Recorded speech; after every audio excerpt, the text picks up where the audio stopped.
वालेकुम स्टूडेंट्स। आज का हमारा जो लेक्चर होगा वो हमारे कल के लेक्चर की कंटिन्यूएशन है, यानी कि हम आज चैप्टर 2 का जो रिमेनिंग पार्ट है आज हम उसको ख़त्म करेंगे। अब हम बात करेंगे फूड ग्रुप्स के बारे में। खुराक के जो ग़िज़ाई गिरोह हैं उनके बारे में हम बात करेंगे। कुछ आपको नाम से अंदाज़ा हो रहा होगा कि गिरोह यानी ग्रुप्स जो है ये मिलती जुलती चीज़ों का एक मतलब एक जगह जब हम इकट्ठा कर देते हैं तो हम एक ग्रुप बना लेते हैं। तो ग़िज़ाई गिरोह जो हैं वो आम तौर पर उन चीज़ों पर मुश्तमिल होते हैं जो मतलब उसके अंदर हम ऐसे फूड आइटम्स को एक ग्रुप के अंदर सेलेक्ट करते हैं जो एक दूसरे से मिलता जुलता काम करते हैं और एक जैसी ग़िज़ाइयत फ्राहम करते हैं। तो इस तरह से हम फूड का एक ग्रुप बनाते हैं। और फूड ग्रुप्स बनाने की ज़रूरत हमें क्यों पेश आई?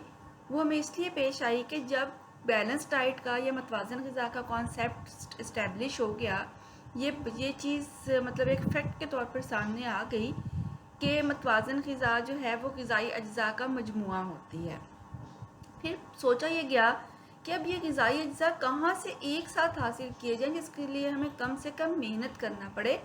तो फिर माहिरीन ग़िज़ा जो थे उन्होंने ये फूड ग्रुप्स बनाने का सिलसिला शुरू किया और वो तमाम ग़िज़ाएँ जो एक जैसे ग़िज़ाई अज्जा फ्राहम करती थी उनके मुख्तलिफ अलग अलग ग्रुप्स बना दिए और इन ग्रुप्स को हम फूड ग्रुप्स कहते हैं। ये क्लासिफिकेशन जब फूड्स की गई, जब फूड ग्रुप्स बनाए गए तो शुरू में ये फूड ग्रुप्स 11 बनाए गए। 11 के फिर इन्होंने रीअसेस किया, उसके ऊपर और ज़्यादा जो न्यूट्रिशनिस्ट थे उन्होंने काम किया। उन 11 को मज़ीद छोटा करके इन्होंने 7 फूड ग्रुप्स बनाए। फिर उन 7 के ऊपर मज़ीद न्यूट्रिशनिस्ट ने काम किया और उन 7 को इन्होंने इकट्ठा करके 5 ग्रुप्स बनाए। 5 से फिर ये 4 बने और अब 4 के बाद जो है वो 3 फूड ग्रुप्स जो हैं इस वक्त हमारे पास हैं और ये वही 3 बेसिक फूड ग्रुप्स हैं जिनके ऊपर इस वक्त पूरी न्यूट्रिशन बेस कर रही है। और ये फूड ग्रुप्स कैसे बनाए गए? ये फूड ग्रुप्स जो हैं वो जो खुराक के 3 बुनियादी काम हम पिछले चैप्टर में पढ़कर आए थे, ये फूड ग्रुप्स उन्हीं 3 बुनियादी कामों के ऊपर बेस्ड हैं। पहला काम हमने पढ़ा था कि खुराक हमारे जिस्म को क़ुव्वत और हरारत पहुंचाती है। तो इन फूड ग्रुप्स में जो पहला फूड ग्रुप होगा वो होगा क़ुव्वत और हरारत पहुंचाने वाला ग्रुप यानी एनर्जी प्रोवाइडिंग ग्रुप। दूसरा जो है खुराक का बुनियादी काम था हमारे जिस्म की शिकस्त और रिख्त और खुलियात और बाफ्तों की मुरम्मत करना। तो जो दूसरा फूड ग्रुप होगा that is body building food group, यानी वो हमारे जिस्म की नशोनुमा करेगा। और जो तीसरी हमने खुराक का अहम और इम्पॉर्टेंट काम पढ़ा था वो था कि हमारे तमाम जिस्मानी निज़ामों को दुरुस्त हालत में रखना। तो जो तीसरा फूड ग्रुप है वो हमारे पास प्रोटेक्टिव फूड ग्रुप होगा।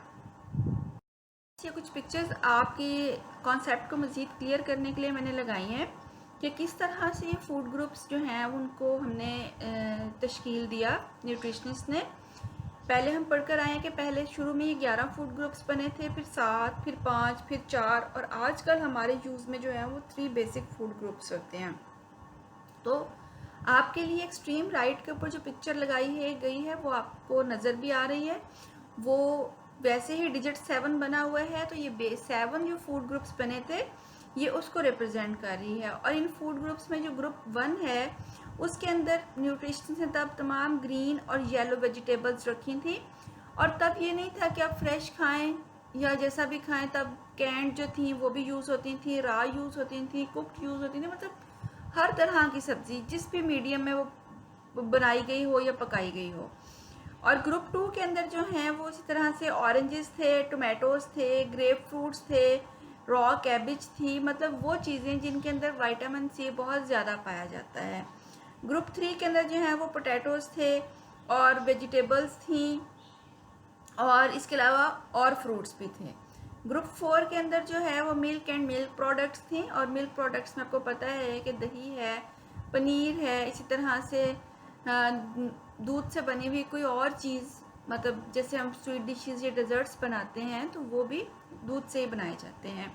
ग्रुप 5 के अंदर meat, poultry, fish and eggs थे और इसके अलावा इसके अंदर ड्राइड नट्स भी होते हैं और पीनट बटर भी शामिल था ग्रुप 5 के अंदर। ग्रुप 6 के अंदर ब्रेड है, फ्लोर है एंड सीरियल्स है। ये वो तमाम चीज़ें हैं जिनके अंदर नशास्ता मौजूद होता है जो कि अनाज से बनाई जाती हैं। और ग्रुप 7 के अंदर जो है वो बटर एंड फोर्टिफाइड मार्जरीन शामिल किया गया था। ये फैट्स वाला ग्रुप है।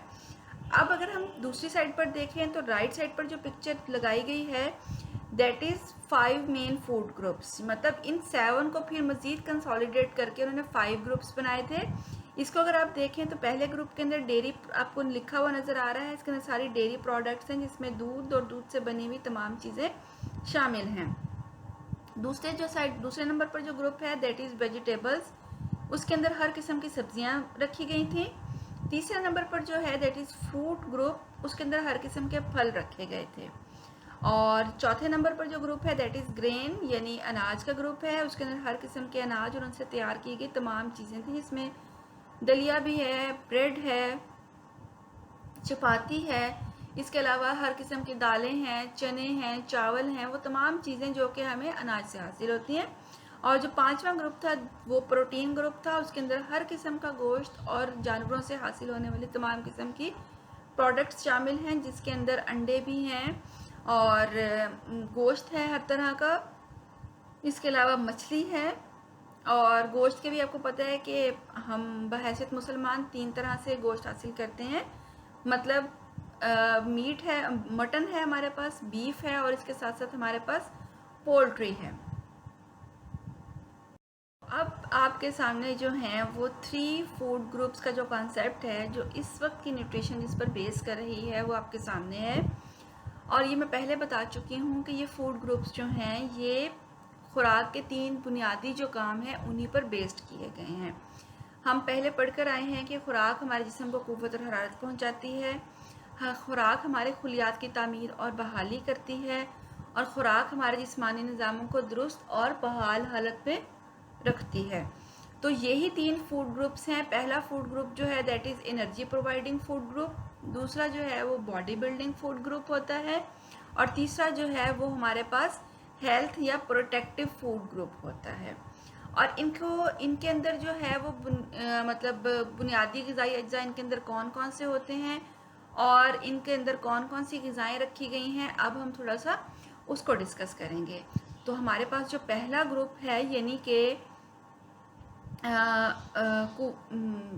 जिस्म को क़ुव्वत और हरारत पहुंचाने वाला जो ग्रुप है, उसके अंदर जो बुनियादी ग़िज़ाई अज्जा हैं वो कार्बोहाइड्रेट्स हैं, और इसके अंदर तमाम किस्म की अनाज और दालें और इनसे बनी हुई तमाम तरह की चीज़ें शामिल हैं। जो दूसरा बुनियादी फूड ग्रुप हमारे पास है वो है हमारे पास बॉडी बिल्डिंग फूड ग्रुप, और इसके अंदर बुनियादी ग़िज़ाई अज्जा जो हैं वो प्रोटीन्स हैं, और इसके अंदर दूध, गोश्त और अंडे और इनसे बनी हुई तमाम चीज़ें शामिल हैं। जो तीसरा बुनियादी गिरोह हमारे पास है वो है यानी हेल्थ या प्रोटेक्टिव फूड ग्रुप, जिसके अंदर बुनियादी ग़िज़ाई अज्जा जो हैं वो विटामिन और नमकियात हैं, और इसके अंदर तमाम किस्म की सब्जियां और फल यानी तमाम किस्म के मुहाफ़िज़ और मदाफ़ती ग़िज़ाएँ जो हैं वो मौजूद हैं। अच्छा, कुछ इंपॉर्टेंट बातें जो इन फूड ग्रुप्स से रेलेवेंट आपके माइंड में होनी चाहिए वो ये है कि अगर हर गिरोह में से कोई एक ग़िज़ा भी खाने में शामिल कर ली जाए तो खुराक में उस ग्रुप के तमाम ज़रूरी ग़िज़ाई अज्जा शामिल हो जाते हैं, जिससे हमारी ग़िज़ा काफ़ी हद तक मतवाज़न हो जाती है। अब दूसरी बात यह है कि जिस्मानी कामों को बेहतर अंदाज में करने के लिए ज़रूरी है कि हर गिरोह में से ग़िज़ाएँ हम बदल बदल कर इस्तेमाल करें। एक ही तरह की ग़िज़ा से हमें चिपकना नहीं चाहिए।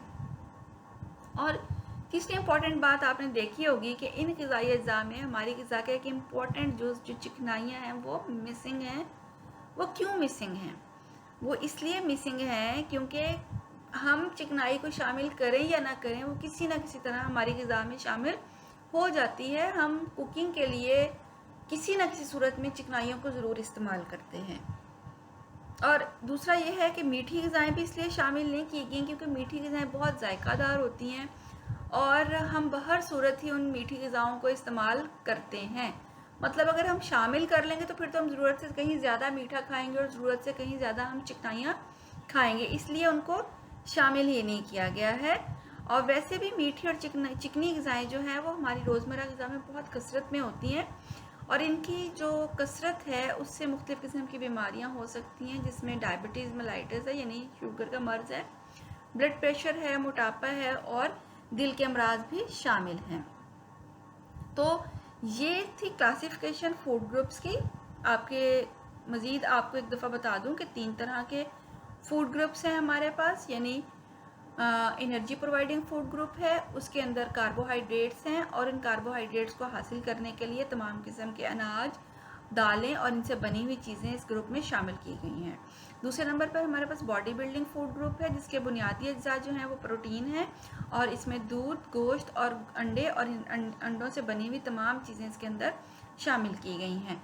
और जो तीसरा फूड ग्रुप है हमारे पास वो है प्रोटेक्टिव फूड ग्रुप, जिसके अंदर तमाम किस्म के विटामिन और नमकियात को रखा गया है, और इन विटामिन और नमकियात के हसूल के लिए हमें हर तरह की सब्जियां और फल रोज़मर्रा खुराक में ज़रूर खाने चाहिए। अब हम बात करेंगे जो हमारा सबसे पहला जो फूड ग्रुप है, that is body building food group यानी प्रोटीन फूड ग्रुप। इसके अंदर जो चीज़ सबसे पहले हमारे पास शामिल की जाती है उसको हम देखेंगे कि इस गिरोह में शामिल तमाम ग़िज़ाओं में प्रोटीन की कसीर मिकदार पाई जाती है। इन ग़िज़ाओं का बुनियादी काम हमारे जिस्म की नशोनुमा और खुलियात की तामीर करना है। पहले हमें पता है अच्छी तरह से कि प्रोटीन्स जो हैं वो हमारे जिस्म और खुलियात की तामीर और मुरम्मत करती हैं, और 2 तरह से जो है वो हमें प्रोटीन्स हासिल होती हैं। एक एनिमल सोर्सेज से होती हैं यानी हैवानाती ज़राए से होती हैं, और दूसरी जो हैं वो नबाताती ज़राए से यानी प्लांट सोर्सेज से हासिल होती हैं। इसमें जो प्रोटीन हमें हैवानाती ज़राए से हासिल होती हैं उसमें दूध है, गोश्त है, अंडे हैं, और ये ख़ासियत के एतबार से बहुत ही अच्छी किस्म की प्रोटीन्स होती हैं। जबकि जो प्लांट सोर्सेज है या नबाताती ज़राए से जो हमें प्रोटीन्स हासिल होती हैं, इसमें सोयाबीन है, मूंगफली है, लोबिया, मटर और जो जितने भी ड्राई नट्स होते हैं इनके अंदर काफ़ी मिकदार में प्रोटीन पाई जाती है, लेकिन ये प्रोटीन बहुत ही अच्छी क्वालिटी की नहीं होती है और इसकी जो बायोलॉजिकल वैल्यू है वो काफ़ी कम होती है। अब हम सबसे पहले जो है दूध और दूध से बनी हुई अशिया के बारे में हम बात करेंगे, मसलन ताज़ा या खुश्क दूध और इनसे बनी हुई कोई भी चीज़। पहले हम बात कर चुके हैं कि जितने हम डेजर्ट्स खाते हैं वो भी सारे दूध से बनते हैं, मसलन दही है, लस्सी है, खीर है, कस्टर्ड, शीर खुरमा और पुडिंग वगैरह वगैरह। इनमें उम्दा किस्म की प्रोटीन कसीर मिकदार में पाई जाती है, और ये प्रोटीन सबसे ज़्यादा जूद हज़म होती है। क्यों जूद हज़म होती है? इतनी ये जूद हज़म होती है कि इसको एक आम बच्चा जो बहुत शीरखार बच्चा पैदा होता बच्चा है वो भी इस दूध की प्रोटीन को फ़ौरन से हज़म कर लेता है, जिसके मैदे के अंदर इतनी सलाहियत नहीं होती है कि वो कोई ठोस ग़िज़ा खा सके। हड्डियों की नशोनुमा के लिए कैल्शियम और फास्फोरस की इतनी कसीर मिकदार दूध के हम वज़न किसी और मिकदार में और ख़ुराक में नहीं पाई जाती है। बिल्कुल ऐसा ही है, जो कैल्शियम और जो फास्फोरस है वो दूध में सबसे ज़्यादा मिकदार में पाया जाता है। इसलिए दूध रोज़ाना अपनी खुराक में शामिल करना बहुत ज़रूरी है अगर आप अपनी हड्डियों को तंदुरुस्त और तवाना रखना चाहते हैं। इसके अलावा इसमें विटामिन ए और विटामिन बी कॉम्प्लेक्स भी काफ़ी ज़्यादा पाया जाता है। दूध के अंदर विटामिन डी भी बहुत होता है। और उम्र के लिहाज से बच्चों को रोज़ाना 2 से 4 प्याली और बड़ों को 2 प्याली दूध रोज़ाना किसी न किसी शक्ल में इस्तेमाल करना चाहिए। ये चाहे आप दही खा लें, आप चाहे कोई शेक बना के पी लें, आप चाहे दूध का कोई मीठा बना के खा लें, आप चाहें तो दूध को वैसे भी पिएं, लेकिन पिएं ज़रूर। दही और लस्सी में तकरीबन दूध के बराबर ग़िज़ाइयत होती है। चूँकि कैल्शियम के लिए कोई और ग़िज़ा दूध की सानी नहीं है, इसलिए हमें इसकी कुछ मिकदार अपनी खुराक में ज़रूर शामिल करनी चाहिए। अब हम अगली बात करेंगे गोश्त के बारे में। और गोश्त जो है, चाहे वो बकरे का है, चाहे वो गाय का है, चाहे मुर्गी का है या मछली का है, इसके अंदर मुकम्मल प्रोटीन पाई जाती है, जिसकी खुराक में थोड़ी सी मिकदार भी तमाम ज़रूरी अमाइनो एसिड्स फ्राहम करने की ज़ामिन होती है। ज़रूरी अमाइनो एसिड्स हम इसके बाद चैप्टर नंबर 4 में हमने प्रोटीन्स पढ़ने हैं, इंशाल्लाह मैं आपको वहाँ बताऊँगी कि ज़रूरी अमाइनो एसिड्स क्या होते हैं। गोश्त में प्रोटीन, आयरन और विटामिन बी, ख़ुसूसन नियासिन की कसीर मिकदार मौजूद होती है। इसलिए गोश्त को वो रोज़ाना नहीं तो कम से कम हफ्ते में 2 या 3 बार ज़रूर इस्तेमाल करना चाहिए। इसके अलावा बड़ा गोश्त, हड्डी समेत सस्ता गोश्त, कलेजी और गुर्दे वगैरह भी इस्तेमाल किए जा सकते हैं। अंडे और इससे बनी हुई ग़िज़ाओं में प्रोटीन, आयरन और विटामिन ए मौजूद होते हैं। इसके अलावा अंडे की जर्दी में बहुत सारे और भी ज़रूरी ग़िज़ाई अज्जा मौजूद होते हैं। इसलिए अंडा अगर रोज़ाना नहीं तो हफ्ते में कम से कम 3-4 बार ज़रूर इस्तेमाल करना चाहिए। अगर कोई शख्स बीमारी या किसी एलर्जी की वजह से अंडा नहीं खा सकता है तो ऐसी सूरत में दूसरी प्रोटीनी ग़िज़ाएँ इस्तेमाल की जा सकती हैं। अब ये तो बात थी, यहाँ तक तो बात थी उन सारी प्रोटीन्स की जो आपको हैवानाती ज़राए से हासिल होती हैं। अब हम बात करेंगे उन प्रोटीन्स के बारे में जो हमें नबाताती ज़राए से हासिल होती हैं। इसमें सबसे पहले दालें और फलियां हैं। सोयाबीन भी जो है वो ग़िज़ाइयत के लिहाज से गोश्त का नेमुल बदल हो सकती है। खुश्क मटर है, लोबिया, चने और दालें जो हैं वो आला ग़िज़ाइयत की हामिल होती हैं। फलियों को रात भर भिगोए रखने से इनके स्प्राउट्स निकल आते हैं जिनसे इनकी ग़िज़ाइयत मज़ीद बढ़ जाती है। बिल्कुल ऐसा ही है, आपने देखा होगा कि हम में से अक्सर लोग दाल को पकाने से पहले भिगोते हैं, उस भिगोने से भी उनकी ग़िज़ाइयत जो है वो बढ़ जाती है। अच्छा जी, अब इसके बाद है मग़ज़ियात, यानी जितने भी आपके पास नट्स हैं उनकी बात करेंगे हम। इसमें बादाम है, मूंगफली है और अखरोट वगैरह, इनका जायका तो अच्छा होता ही होता है और इनमें नशोनुमा के एतबार से भी प्रोटीन सोयाबीन और गोश्त के नज़दीक तरीन होती है। बादाम और मूंगफली वगैरह का तेल निकालने के बाद इनकी फूक से बना आटा गेहूं में मिलाकर, मतलब अगर रोटियां, पराठे और बिस्किट वगैरह बनाए जाएं तो ये ऐसी चीज़ें ना सिर्फ जायकेदार होती हैं बल्कि इनमें बहुत ही आला किस्म की प्रोटीन भी शामिल होती है। तो ये हम आटा कैसे बनाएंगे कि 75% यानी 75% गंदम का आटा शामिल करेंगे और उसमें 25% जो है वो मूंगफली या बादाम का जो फूक हमारे पास हासिल होता है, उनका तेल निकालने के बाद जो रॉ मटेरियल हमारे पास बच जाता है हम उसको गंदम के आटे में शामिल करके प्रोटीन फोर्टिफाइड जो आटा तैयार करते हैं उससे हम मुख्तलिफ़ किस्म की चीज़ें बना सकते हैं। और वो चीज़ें वो जो ग़िज़ाई अज्जा होते हैं या जो वो चीज़ें जो हम बनाते हैं उससे हमें बहुत ही आला किस्म की प्रोटीन मिल सकती है। तो गौर से देखें, इसमें आपको बॉडी बिल्डिंग फूड ग्रुप यानी प्रोटीन फूड ग्रुप की तमाम चीज़ें नज़र आ रही हैं। इसमें मछली का गोश्त भी है, इसमें गाय और बकरी का गोश्त भी नज़र आ रहा है, मुर्गी का गोश्त भी नज़र आ रहा है, इसमें अंडे हैं और आपको इसमें दूध नज़र आ रहा है। इसके अंदर आपको एक प्याले के अंदर सोयाबीन भी नज़र आ रहा है और इसके साथ साथ आपको अंडों के साथ जो है वो आगे मग़ज़ियात यानी ड्राई नट्स भी पड़े हुए नज़र आ रहे हैं। तो ये वो तमाम ग़िज़ाएँ हैं जो हमारे जिस्म में हमारी नशोनुमा करने के लिए ज़रूरी हैं।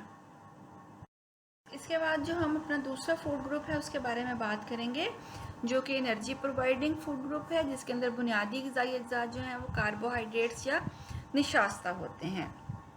तो ये गिरोह तमाम ऐसी ग़िज़ाओं पर मुश्तमिल है जिसमें कार्बोहाइड्रेट्स और कैलोरीज जो हैं वो बकसरत पाए जाते हैं।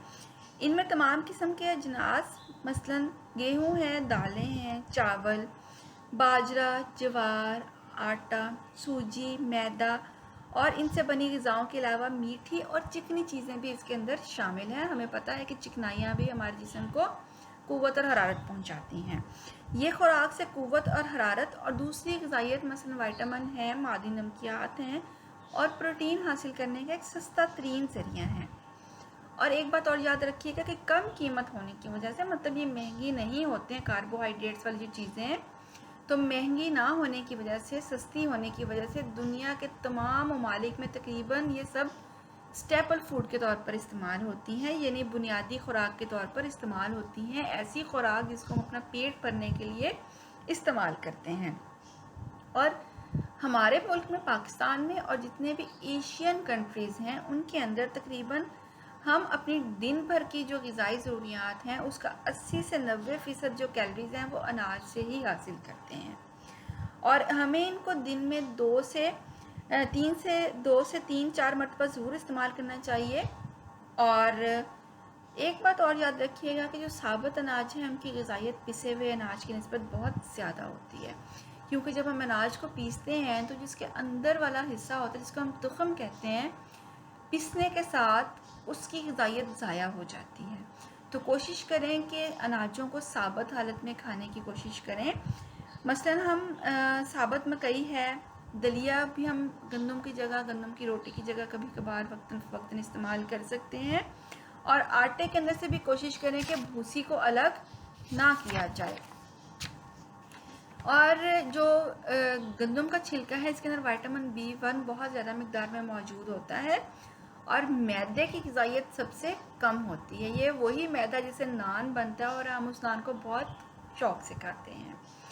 और अनाजों में तकरीबन जो है वो 65 से 80% नशास्ता और विटामिन B1 की काफ़ी मिक़दार मौजूद होती है। इसके अलावा इसमें आयरन की भी कुछ ना कुछ मिक़दार मौजूद होती है। और अगर हम 2 या 3 मुख्तलिफ़ तरह के अनाजों को या दालों को मिलाकर पकाएं तो इससे इनकी ग़िज़ाइयत जो है वो मुकम्मल प्रोटीन के बराबर हो जाती है।